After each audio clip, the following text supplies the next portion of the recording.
Episode की शुरुआत में हमें अनामिका दिखाई जाती है, जो सुपरहिट एक्ट्रेस है। उसकी फैमिली में उसकी माँ, उसके 2 बच्चे और पति है, जो फिल्म प्रोड्यूसर है। एक रात अनामिका घर से गायब हो जाती है और पुलिस उसकी फैमिली से पूछताछ करती है, लेकिन कोई कुछ नहीं बताता। फिर 6 महीने पहले का फ्लैशबैक दिखाया जाता है, जिसमें एक फिल्म की शूटिंग चल रही होती है। साथ ही दिखाया जाता है कि अनामिका अपने फैन से बहुत प्यार करती है। एक दिन उसकी फिल्म सेट पर एक डिसेबल्ड लड़का आता है, जो उसका बहुत बड़ा फैन होता है। अनामिका उससे मिलने जाती है, लेकिन फोटो खींचने से पहले उसके घर से फोन आ जाता है और जल्दी में अनामिका वहां से निकल जाती है। उसके वहां से जाने पर वो गुस्से में आ जाता है। वो व्हील चेयर से उठ जाता है और वहां से चला जाता है। घर जाने पर अनामिका को पता चलता है कि उसके बेटे अभी ने अपनी नस काट ली थी और वो घर के बाथरूम में पड़ा मिला था। अनामिका के पूछने पर रवि कुछ नहीं बताता। उसके बाद अनामिका पति निखिल उसके पास आता है और उसकी फिल्म के हीरो के बारे में भला बुरा बोलता है। ये सब सुनने के बाद अनामिका उसे फिल्म के हीरो बदलने को कहती है। वो उसे ये भी बताती है कि फैंस उसे मनीष खन्ना के साथ देखना चाहते हैं, इसलिए उसे अपनी फिल्म का हीरो बना देना चाहिए। निखिल उसकी बात मान जाता है। अनामिका और निखिल दोनों मनीष को फिल्म ऑफर करने जाते हैं, जहां मनीष फिल्म को करने के लिए राजी हो जाता है। हमें ये भी पता चलता है कि मनीष और अनामिका एक दूसरे को 20 साल से पसंद करते हैं और अनामिका के उस फिल्म की हीरोइन होने की वजह से ही मनीष ने फिल्म को साइन किया है। और फिर रात दिखाई जाती है, जिस रात अनामिका गायब हुई थी। दरअसल वो फिल्म अवार्ड शो अटेंड करके घर आई थी और घर से गायब हुई थी। उसको ढूंढने के लिए एक एसीपी को लगाया जाता है, जिसका नाम शोभा त्रिवेदी है। वो पुलिस ऑफिसर अनामिका के सारे घर वालों से बात करती है, लेकिन कोई भी उसे कुछ नहीं बताता। उसके बाद बैक स्टोरी चलती है, जिसमें हमें पता चलता है कि अनामिका और निखिल के बीच प्यार नहीं था। अनामिका के गायब होने के बाद मीडिया उसी की बातें करने लगती है और लोगों को शक होने लगता है कि शायद अनामिका को मार दिया गया है। इसके बाद हमें अनामिका को दिखाया जाता है, जो एक कमरे में कैद है। इधर अनामिका के गायब होने के बाद उसके फैंस उसकी लौटने की दुआ के लिए कैंडल मार्च निकालते हैं। उसे ढूंढने के लिए सोशल मीडिया पर आवाज़ उठाते हैं। फिर फ्लैशबैक में आगे की स्टोरी दिखाई जाती है, जिसमें उनके घर के बाहर भीड़ लगी होती है। मनीष उन लोगों से अनामिका को मिलवाता है। फैंस उसे देखकर खुश हो जाते हैं। इस भीड़ में वो लड़का भी होता है, जो डिसेबल्ड बनकर अनामिका से मिलने पहुंचा था। अनामिका उसे पहचान लेती है। एक दिन दोबारा वही लड़का अनामिका को सड़क पर मिलता है, जहां वो उसे बताता है कि वो उसका बहुत बड़ा फैन है और उससे मिलने के लिए उसने डिसेबल होने का नाटक किया था। अनामिका और विक्रम की फिल्म की शूटिंग शुरू हो जाती है। इसके बाद हम प्रेजेंट में आ जाते हैं, जहां अनामिका के घर पर उसके लिए पूजा चल रही होती है। इसी बीच निखिल के पास किसी का फोन आता है और वो वहां से उठकर घर के बाहर चला जाता है। अभी ये सब देख रहा होता है।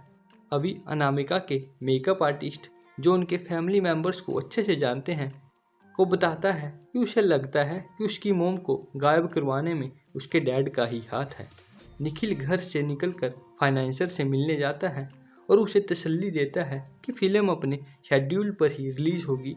फिर से बैक स्टोरी चलती है, जहां अनामिका की बेटी अमारा उसे बताती है कि वो एक एक्ट्रेस बनना चाहती है। वो कहती है, मैं आपकी तरह लोगों से प्यार चाहती हूँ, इसलिए एक्ट्रेस बनना चाहती हूँ। इसके बाद अनामिका और निखिल एक बॉलीवुड पार्टी में जाते हैं, जहां निखिल की लड़ाई उस एक्टर से हो जाती है जिसे उसने मनीष खन्ना के लिए रिप्लेस किया था। हम फिर से प्रेजेंट में आ जाते हैं, जहां वो पुलिस ऑफिसर मनीष से पूछताछ करने आती है। पूछने पर मनीष बताता है कि उसने ये फिल्म दोस्ती के लिए की है और उसने इस फिल्म के लिए कोई फी नहीं ली है। इसके बाद शोभा पुलिस स्टेशन में आकर फिल्म के प्रोडक्शन की रिपोर्ट चेक करती है और देखती है मनीष ने फिल्म के लिए 27 करोड़ रुपए लिए हैं और वो झूठ बोल रहा है। और इधर पूजा खत्म होने के बाद हमारा घर के बाहर खड़े लोगों को प्रसाद देती है। तभी उसे वही लड़का दिखता है, जो उसकी मोम को झूठ बोलकर मिलने आया था। पूछने पर उनकी नौकरानी बताती है, यह लड़का रोज भूखा प्यासा यहाँ आकर बैठ जाता है और अनामिका का इंतजार करता है। अमारा उसे पीछे के गेट से अंदर बुला लेती है और खाना देती है। वो लड़का बहाना बनाकर घर के अंदर जाता है और अनामिका के कमरे में घुस जाता है और उसकी चीज़ों को छूने लगता है और वो वहाँ से अनामिका का हेयर ब्रश लेकर चला जाता है। और इधर ट्रांसजेंडर्स का ग्रुप अनामिका के घर के बाहर इकट्ठा हो जाता है और अभी को अनामिका के गायब होने का जिम्मेवार मानकर मारने लगता है और फिर से अनामिका को एक बंद कमरे में दिखाया जाता है। अभी पर हमले के बाद अनामिका की माँ ऑर्डर देती है कि कोई भी घर से बाहर नहीं जाएगा। इसके बाद 5 महीने पहले का फ्लैशबैक दिखाया जाता है जिसमें मनीष की बेटी की ब्यूटी ओपनिंग होती है। वहाँ अनामिका मनीष की पत्नी से भी मिलती है। वो दोनों पुराने दिनों को याद करते हैं और मनीष की पत्नी बताती है कि मनीष को बायोपोलर डिसऑर्डर है। वो कहती है उसे तुम्हारे साथ ही होना चाहिए था क्योंकि हम दोनों के बीच में कभी प्यार था ही नहीं। इसके बाद हम प्रेजेंट में पहुंच जाते हैं जहां अमारा के पास उसी लड़के माधव का मैसेज आता है। वो कहता है कि उसके पास अनामिका से रिलेटेड कुछ सबूत हाथ लगे हैं और वो जल्द ही उससे मिलने आए और अमारा छिपते हुए उससे मिलने चली जाती है। माधव अमारा को अनामिका के इंटरव्यू की कुछ न्यूज़पेपर कटिंग्स दिखाता है और कहता है हो सकता है कि अनामिका मैम कहीं चली गई हो क्योंकि वो अकेली रहना चाहती थी। लेकिन अमारा कहती है वो बात मम्मी ने ऐसे ही बोली थी, वो हमें छोड़कर नहीं जा सकती। हम फिर से फ्लैशबैक में पहुंच जाते हैं जहां अभी डांसर बार में लड़कियों का नाच देखने जाता है और अनामिका का हेयर ड्रेसर बिली ये सब देख लेता है। जब रात को अभी घर पहुंचता है तो अनामिका उसे इस बात के लिए डांट लगाती है। फिर हम प्रेजेंट में पहुंच जाते हैं। पुलिस अनामिका की नई फिल्म के फाइनेंसर पीके शर्मा को बुलाती है। उससे पूछताछ शुरू होती है तो वो बताता है कि वो तो अनामिका से बस एक बार मिला है, मैंने उसकी फ़िल्म में इन्वेस्ट किया था, इससे ज़्यादा हमारा कोई रिश्ता नहीं है।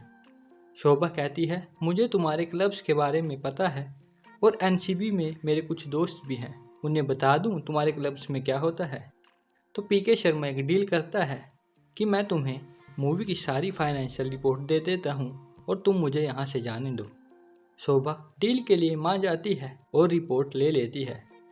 जब वो पीके की रिपोर्ट और प्रोडक्शन की बजट रिपोर्ट क्रॉस चेक करती है तो देखती है दोनों रिपोर्ट्स अलग अलग हैं और उन्हें पता लग जाता है कि निखिल रिपोर्ट्स में गड़बड़ कर रहा था। और हम फिर से फ्लैशबैक में पहुंच जाते हैं जहां अनामिका को पता चलता है कि उसके बैंक बैलेंस खाली हो चुके हैं। वो निखिल से इसी बात से लड़ती है और गुस्से में अपनी माँ के पास चली जाती है। अनामिका कहती है मैं 16 साल की उम्र से कमा रही हूँ और सारे पैसे आपको दे रही हूँ, लेकिन आपने मेरे सारे पैसे उड़ा दिए। निखिल कहता है ये आधे पैसे तो इन्होंने जुआ में ही उड़ा दिए हैं। अनामिका इस बात से और भटक जाती है और अपनी माँ पर गुस्सा करने लगती है। वो ये तक कह देती है कि आपने मेरी शादी ज़बरदस्ती इस आदमी से कराई थी क्योंकि ये आदमी आपको अपनी मुट्ठी में चाहिए था। तभी अनामिका को पता चलता है कि अब ये घर भी उनका नहीं है। ये बात सुनते ही अनामिका रोती हुई वहाँ से चली जाती है और मनीष के घर आ जाती है। और हम फिर से प्रेजेंट में पहुँच जाते हैं जहाँ माधव अपना डीएनए और अनामिका के बालों का डीएनए जांच होने के लिए दे देता है। इसके बाद हमें एक पेंटर दिखाया जाता है जो अपनी बीमार पत्नी को छोड़कर पेंटिंग करने जाता है। वो पेंटर पैसे ना मिलने पर भी थिएटर के बाहर पेंटिंग बनाता है। उसके बाद हम फ्लैशबैक में वहीं पहुंच जाते हैं जब अनामिका दुखी होकर मनीष के पास चली गई थी। मनीष उसे बताता है कि वो 20 साल से उसका वेट कर रहा है और चाहता है कि वो उसकी ज़िंदगी में वापस आ जाए। मनीष के साथ रात बिताने के बाद अनामिका घर आ जाती है। वहाँ उसे अभी का दोस्त समर भी मिलता है। समर को अभी की जैकेट में ड्रग्स मिलते हैं और वो अभी को समझाने लगता है, लेकिन अभी उसे गुस्से में वहाँ से चले जाने के लिए कहता है। जब अनामिका निखिल से मिलने जाती है तो निखिल उसका गला घोंटते हुए पूछता है कि वो कल रात कहाँ गई थी, लेकिन कमरे के बाहर नौकरानी आ जाती है जिस वजह से निखिल उसे छोड़ देता है। सेट पर पहुंचने के बाद अनामिका का मेकअप आर्टिस्ट बिल्ली उसे रोते हुए देखता है और अनामिका उसे पूरी बात बता देती है। फिर वो पूछता है कि उसे कैसा लगा मनीष के साथ, तो अनामिका बोलती है कि वो जानती है ये गलत है पर उसे मनीष के साथ अच्छा लगा। इसके बाद मनीष अनामिका को डिनर के लिए इनवाइट करता है। अनामिका उसे बोलती है कि वो आज तो नहीं आ सकती, वो 2 दिन बाद उससे मिलने आएगी। ये सुनकर मनीष खुश हो जाता है। फिर हम प्रेजेंट में पहुंच जाते हैं जहां बिली अनाथालय में एक लड़के को ढूंढ रहा होता है जिसका नाम माधव है। वो उसी अनाथालय में पहुंच जाता है जहां माधव पला बड़ा है। वहां का डायरेक्टर बिली को अपना नंबर छोड़ जाने के लिए कहता है। बिली के जाने के बाद वो माधव को फ़ोन करता है। डायरेक्टर के पूछने पर माधव उसे झूठ बोलता है और कहता है कि बिली उसकी जॉब की वजह से उससे जलता है और अगर अगली बार वो आए तो पुलिस बुला लेना। हम फिर से फ्लैशबैक में पहुंच जाते हैं जहां रात को निखिल अनामिका से माफ़ी मांगता है और उसे बोलता है कि वो उससे बहुत प्यार करता है और चाहता है कि वो उसे कभी छोड़कर ना जाए। इधर अभी उसी क्लब की एक डांसर से मिलने जाता है और वो उस लड़की को बताता है कि उसने सुसाइड करने की कोशिश की थी। ये सुनकर वो लड़की उसे बोलती है कि उसके पास फैमिली है जो उससे प्यार करती है, तुम्हें ये नहीं करना चाहिए था, और वो उसे वहाँ से जाने के लिए कहती है। जब वो वहाँ से जा रहा होता है तो उसे एक ट्रांसजेंडर मिलता है जो उसे परेशान करने लगता है। इस सब से अभी को गुस्सा आ जाता है और वो ट्रांसजेंडर का गला दबाने लगता है। वो ट्रांसजेंडर अपने साथियों को बुलाने लगता है। उन्हें देखकर अभी डर कर वहाँ से भाग जाता है। घर पहुँचने पर डरा हुआ अभी अपनी माँ से मिलता है। अगली सुबह अनामिका अभी से रात के बारे में पूछती है तो अभी बताने से मना कर देता है। वो अभी को कहती है कि वो उससे कुछ भी शेयर कर सकता है। अनामिका उससे पूछती है क्या वो गे है तो अभी रोता हुआ हाँ कर देता है और अनामिका से कहता है कि ये बात वो किसी को ना बताए। अगली रात मनीष अनामिका का डिनर पर वेट करता है पर अनामिका वहाँ नहीं आती। अनामिका अपनी नौकरानी को एक पिस्टल लेने के लिए भेजती है।